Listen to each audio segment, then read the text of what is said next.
Latest episode দেখুন একদম add free.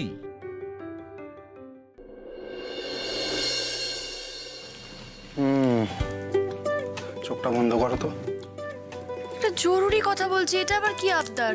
করো না। আর কি করছো তুমি? না না, আমি দারুণ একটা ম্যাজিক জানি, সব ভয় কেটে যাবে। করো। জানি একটা দুষ্টু বুদ্ধি খাটাবে। কি? কিছু না। হ্যাঁ, চোখ বন্ধ করো।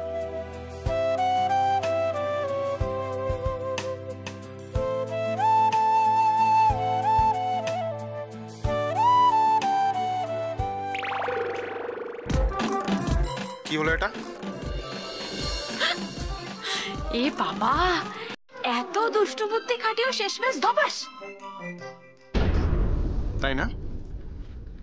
দাঁড়াও দেখাচ্ছি।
এইভাবেই সারা জীবন আমার কাছাকাছি থেকো, হ্যাঁ? হাজারো ভয়, তুমি যে আমার একমাত্র ভরসা। তুমি ছাড়া আমার যে আর কেউ নেই, কিচ্ছু নেই।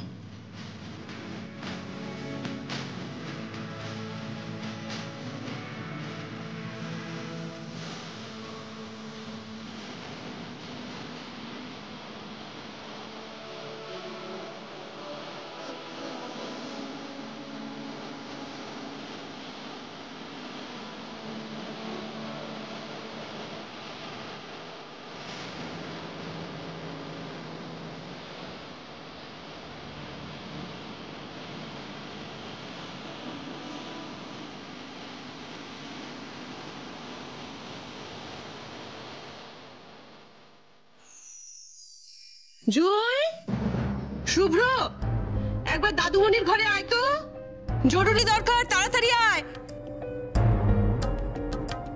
দাদুমণির ঘরে এখন কেন বলো তো?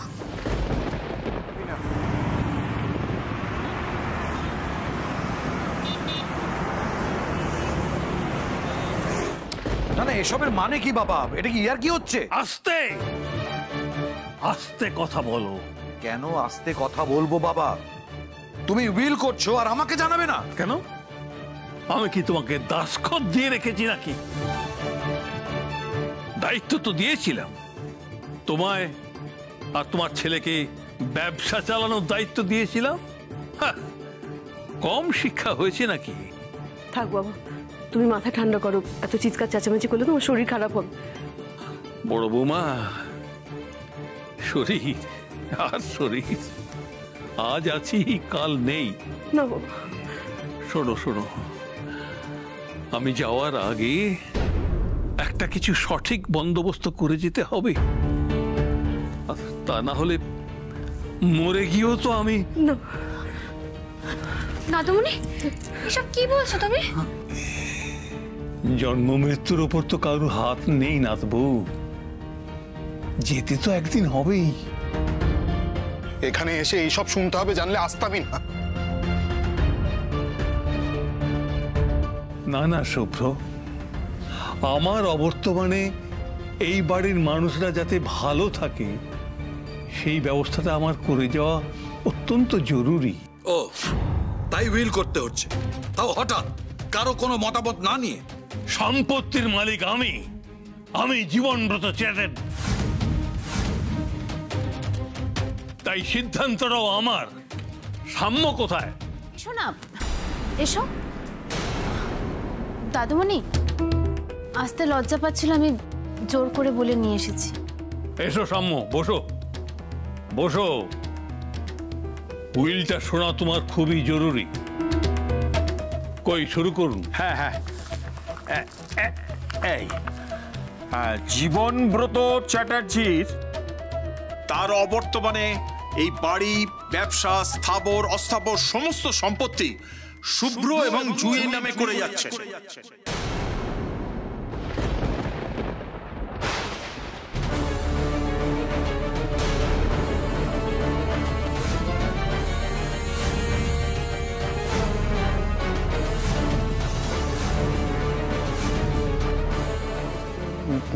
না না দাদুমণি, উনি এসব কি বলছেন? হ্যাঁ, কোথাও একটা ভুল হচ্ছে আপনার। একটুও ভুল হচ্ছে না নাথবউ, একটুও না। আমি জানি আমার অবর্তমানে শুধুমাত্র তোমরা দুজনই এই বাড়িটাকে ভালো করে চালাতে পারবে। সবচেয়ে বড় কথা, তোমরা কাউকে ঠকাবে না, কাউকে তাদের প্রাপ্য থেকে বঞ্চিতও করবে না।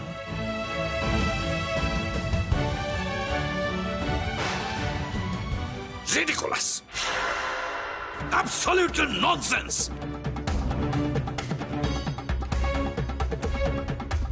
করো না বুড়ো, যত খুশি উইল করো, মরবে তুমি শিগগিরই।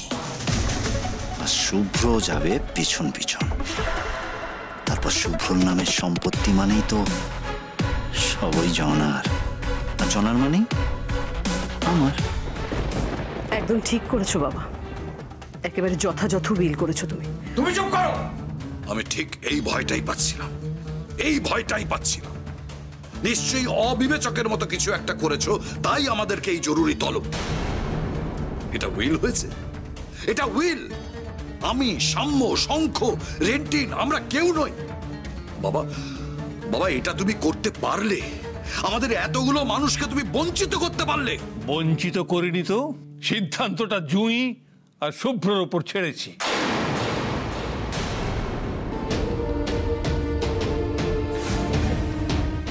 তোমরা কে কি পাবে না পাবে সেটা জুঁই আর শুভ্রর সিদ্ধান্তের উপর নির্ভর করছে।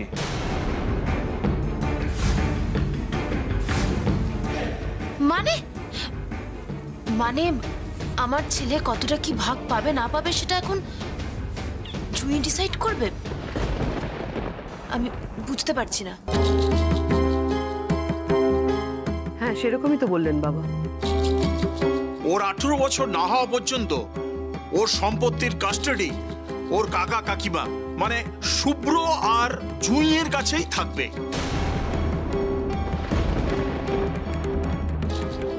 আর আমার স্বামী, আমি সাম্য কোনো সম্পত্তি পাবে না।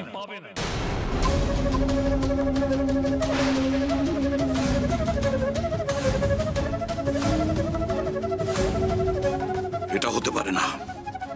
এরকম একটা অদ্ভুত একচোখো ভাগাভাগি হতে পারে না, কিছুতেই হতে পারে না। সে তো সাম্য যে জেলে যেতে পারে তা তো আমরা কেউ ভাবিনি। যাই হোক, যতদিন ও বেঁচে থাকবে ওর খাওয়া পড়ার খরচ জুঁই আর শুভ্র আমার সম্পত্তি থেকে দেবে। খাওয়া পড়া নিয়ে তোমার কোনো চিন্তা থাকবে না। হ্যাঁ গো বাবা, তুমি আমাদেরকে এভাবে পথে বসিয়ে দিতে পারলে? পথে কোথায় বসছি বাবা? কি বলছিস কি? তুই কি এই অন্যায়কে সাপোর্ট করছিস? বাবা, আমি যা করেছি তারপরেও যে দাদুমণি আমাকে এই বাড়িতে থাকতে দিচ্ছে, দুবেলা দুমুঠো খাওয়ার অধিকারটুকু দিচ্ছে, এটাই তো আমার কাছে যথেষ্ট। আমি খুশি বাবা এতে। সাম্য, তুমি প্লিজ মৌ, আমি আর কোনো ঝামেলা বাড়াতে চাই না, প্লিজ।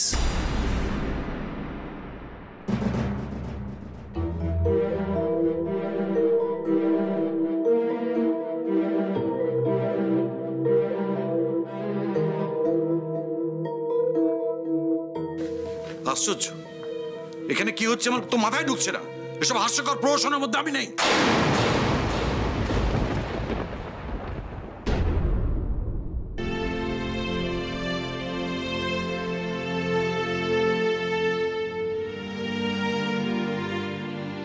দাদুমণি, এসবের কি খুব প্রয়োজন ছিল? এটুকু তো করতেই হতো রে নাথ বউ। সবাইকে সন্তুষ্ট করতে যদি নাও পারি, তবু আমি জানি আমি ভালো করছি, খুব ভালো করছি। দাদুমণি, এই গুরু দায়িত্ব আমরা পালন করতে পারবো? পারতে হবে, তোমাদেরকেই তো পারতে হবে। হ্যাঁ, এইটাই আপনারা দুজন সই করে দিন।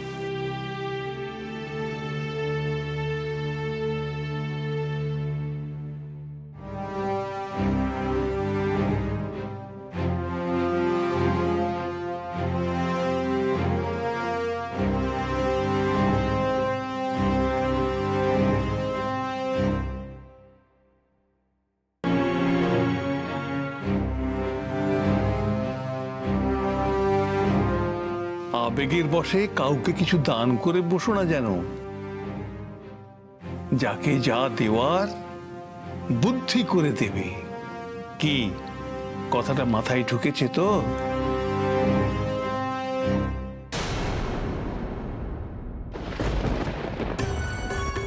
বলছি কি,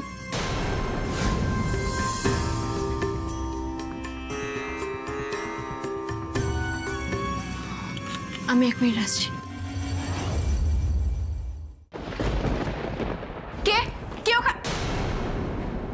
দাদামণি, আপনি আরিফেতে কথা শুনছিলেন? আবার সন্দেহ?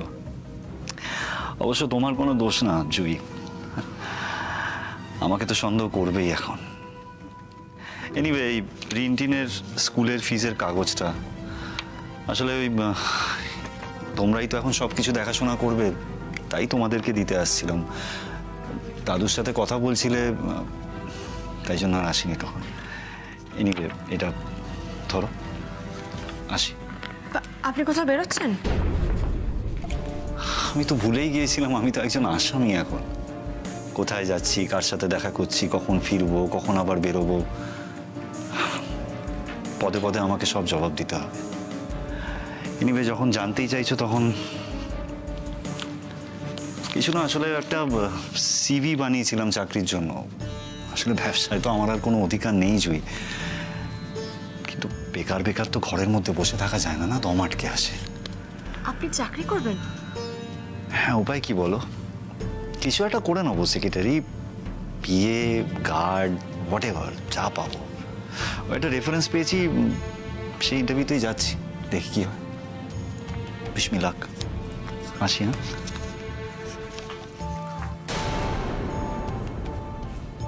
কোথায় গেল? বললো ইন্টারভিউ দিতে। কিন্তু দিদিমণির বিশ্বাস হচ্ছে না, তাই তো? বলছি একবার চলো না, গিয়ে দেখি। ছাড়ো না জুঁই, যার শুধরানো সে শুধরাবে, যার শুধরানো না সে শুধরাবে না। তারপরে যদি মনে শান্তি চাও তাহলে একটু চোখ কান খোলা রাখো, তাহলেই হবে। ঠিকই বলেছ। আর তারপরেও যদি বিপদ আসে তাহলে তাহলে তো আমাদের সন্তোষী মা আছেন, বলো, উনি ঠিক রক্ষা করবেন।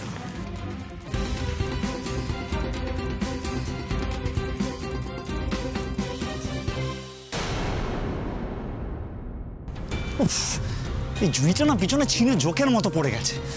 কোথায় যাচ্ছি, কেন যাচ্ছি, ওকে সব কিছু জানতে হবে। আরে জানতে পারবি তো, সব জানতে পারবি। বোমাটা যখন ফাটাবো তখন বাড়ি শুদ্ধ সবাই জানতে পারবে।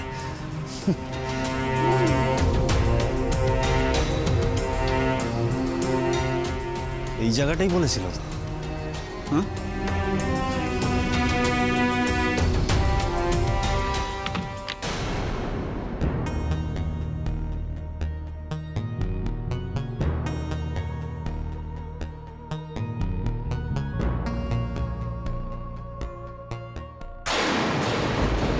কে?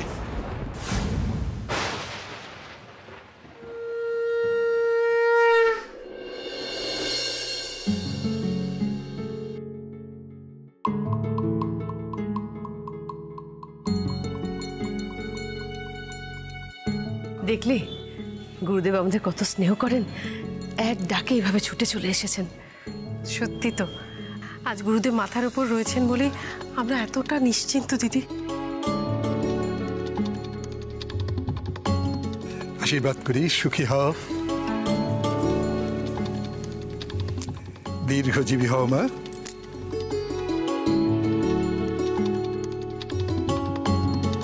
সুখী হও, ভালো থেকো।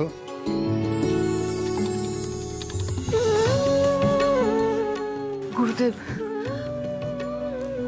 আমি তোদের সেবা নেবক্ষণ, আগে বল এত বিচলিত কেন তোরা? আপনার কাছে তো কিছু লুকোনো নেই গুরুদেব, আপনার মতামত আমাদের কাছে খুবই গুরুত্বপূর্ণ, তাই এভাবে হঠাৎ করে আপনাকে আসার জন্য অনুরোধ জানালাম। হ্যাঁ গুরুদেব, এই বাড়িতে একটার পর একটা অশান্তি লেগেই রয়েছে, পুরো অশান্তিতে দিন কাটছে আমাদের। অশান্তির শেষ নেই গুরুদেব, আপনি তো ত্রিকালদর্শী, একটু দেখুন না সামনের দিনগুলো কেমন কাটবে। আর আমাদের একটু বলুন না গুরুদেব, আর কোনো বিপদের আশঙ্কা আছে কিনা?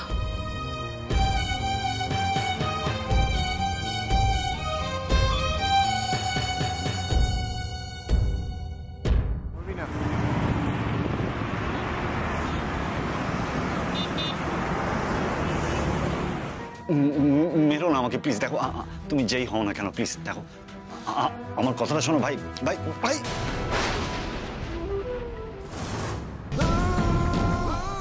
না নौटंकी जिंदगी में नहीं देखा जोना। जोना भाई তুমি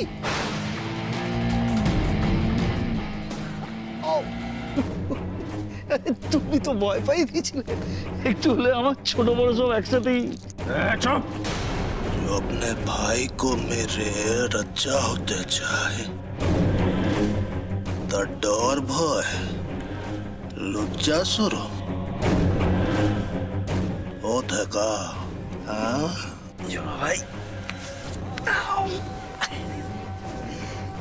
জেল থেকে কবর পালিয়েছ? 3। তাহলে জোনা ভাই আমার যদি লজ্জা না থাকে তুমিও কি কম বেহায়া?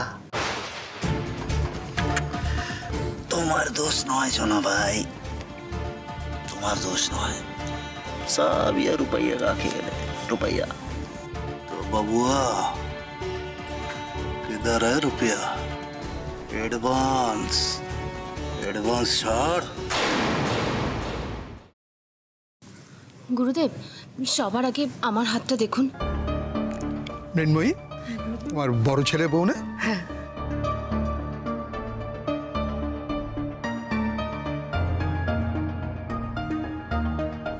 কিছু বলছেন না যে গুরুদেব? কর্মফল গো মা, ভাগ্যচক্রে কর্মফলের প্রভাব সবচেয়ে বেশি। যে সৎ পথে চলে তার কল্যাণ যেমন নিশ্চিত, তেমনি যে অসৎ পথে চলে তার জন্য অনর্থ বাধা।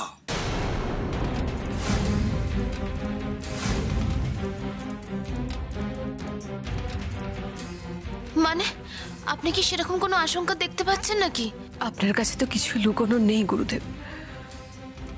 মৌয়ের মূল চিন্তাটা হচ্ছে ওর স্বামী, মানে আমার বড় ছেলেকে নিয়ে। কিন্তু এখন পুরোপুরি বদলে গেছে। তার মানে আগে অসৎ পথে ছিল, তাই তো? হ্যাঁ গুরুদেব, অন্যায় পর অন্যায় করে গেছে। ও এখন সব লোভ ত্যাগ করেছে। এই তো এত বড় বাড়ির সম্পত্তির কানাকড়িও পায়নি, তবু এক ফোঁটা রাগ করলো না। আমি তো অবাক, বিশ্বাস করুন ও এখন একদম বদলে গেছে। নিজের পায়ে দাঁড়ানোর চেষ্টা করছে। এই তো এখন এখন বেরিয়েছে চাকরির খোঁজ করতে। বলুন না, বলুন না, সব সব ভালো হবে তো গুরুদেব?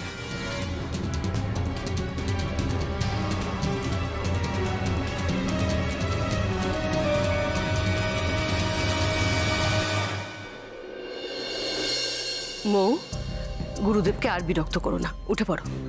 হ্যাঁ, উনি তো যা বলার সেটা বললেন। এবার থেকে তোমার স্বামীকে সৎ পথে রাখার দায়িত্ব কিন্তু তোমার। হুম, ওঠো জুই, আয় তুই আয়।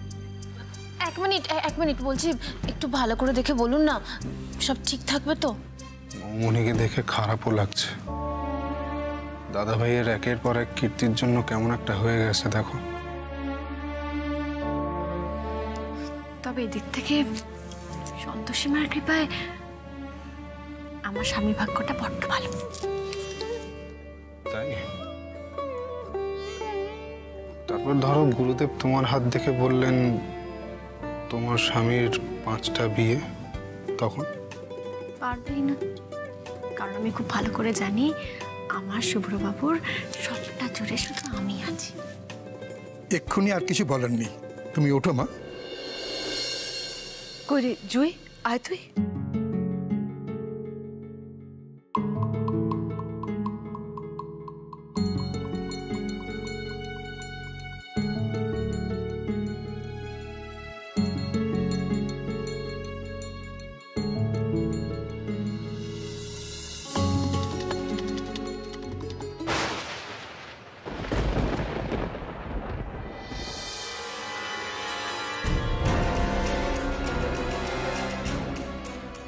কি এ তো সমূহ বিপদ।